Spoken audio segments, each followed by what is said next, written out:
دل سے بری کوئی قبر نہیں جہاں ہر روز ایک نیا احساس دفن ہوتا ہے۔ وہ لوگ آپ کی دوریوں کے ہی قابل ہے جنہوں نے آپ کی نزدیکیوں کی قدر نہیں کی۔ جب کسی انسان کے لیے ہمارے دل میں کرواہٹ آ جاتی ہے تو اس کے لیے برا بولنا ہم اپنا فرض سمجھ لیتے ہیں، اور برا بولنے سے پہلے یہ تک نہیں سوچتے کہ ایک وقت وہ ہمارا اچھا تھا۔ زندگی کو اتنا زیادہ سنجیدہ لینے کی ضرورت نہیں ہے، یہاں سے زندہ بچ کر کوئی نہیں گیا۔ جو شخص جتنا مطمئن رہتا ہے وہ شخص اتنا ہی زیادہ دولت مند ہوتا ہے، کیونکہ اطمینان فطرت کی سب سے بڑی دولت ہے۔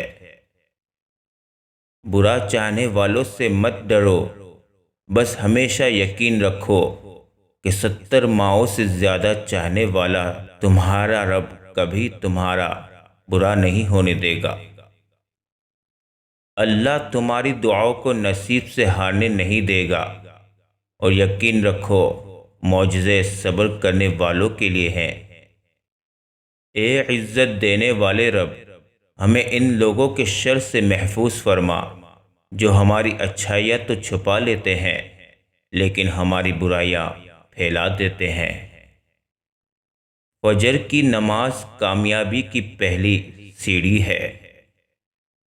آپ کا بڑا سرمایہ وہ لوگ ہیں جو آپ کی غیر موجودگی میں اپنے رب سے دعاؤں میں آپ کے لیے خیر مانگتے ہیں۔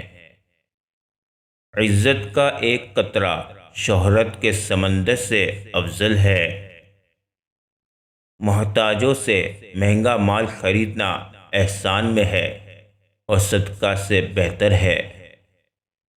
جب تمہارا کوئی رشتہ دار محتاج ہو تو پھر باہر صدقہ نہ دو۔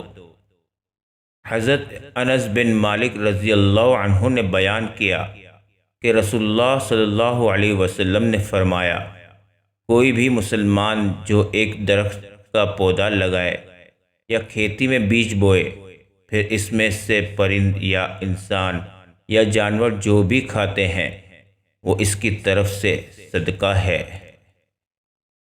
جب تم دنیا کی مفلسی سے تنگ آ جاؤ اور رزق کا کوئی راستہ نہ نکلے تو صدقہ دے کر اللہ سے تجارت کر لیا کرو۔ دولت کو صدقہ جاریہ میں لگاؤ، آخرت میں کام آئے گی۔ عقل کا صدقہ یہ ہے کہ کسی جاہل کی بات سن کر برداشت کیا جائے۔ بلا شبہ صدقہ بلائیں ٹالتا ہے، لیکن ہم صدقہ دینے کے لیے بلاؤں کے آ جانے کا ہی انتظار کرتے ہیں۔ بانٹنے کی عادت ڈالیے، چیزیں بھی، جذبے بھی اور خوشیاں بھی۔